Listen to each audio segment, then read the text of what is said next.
Let's see what happens when I use a starter that's already past its peak to make bread. This is the recipe I'm using, and it's open bake because I don't own a cast iron pot. I feel like this recipe is perfect for beginners because it's not complicated at all. I'm literally making this with one hand because the other hand is holding my phone, so that just shows you how easy it is. I'm also not using any fancy tools. All of this stuff is from either Walmart or Dollar Tree, so please don't overcomplicate it. I recommend saving this video if you're new to making sourdough. There is one thing though that I really recommend, which is a kitchen scale. I just feel like with measuring cups it's not as accurate and you could really mess it up. You can get the one on my storefront or Amazon, but this one's really easy to use and it lasted me a long time. Anyways, as you can see, I used warm water from the sink because again, I really don't like overcomplicating the recipe. I've made breads like this and I use sink water, so do as you please with that information. Once you've combined the starter and water, you literally just add flour and salt.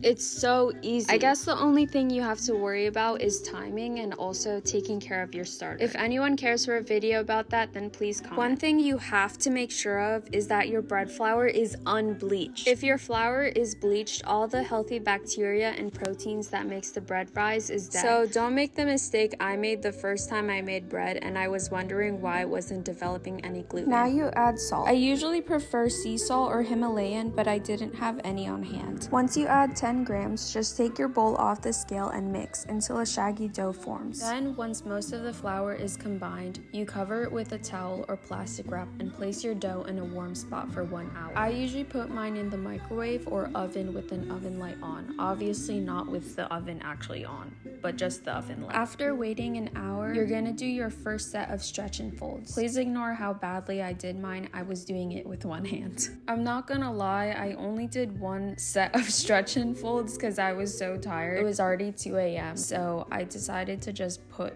the dough in the fridge to bulk ferment after doing one set. But typically you would do 4 sets of stretch and folds spread out by 30 minutes and then you let it bulk ferment and sit out on the counter or like in the same warm spot you were keeping it in. But I decided to not do that because I was so tired. Okay, this part's extra, but I'm taking my discard from my fridge and putting the leftover starter back in the jar because I knew I wasn't gonna make bread again this week. If you were going to make bread in the same week, I would suggest just feeding that starter that was left over. I feel like this video is getting too long, so follow for part 2 to see how the loaf turned out.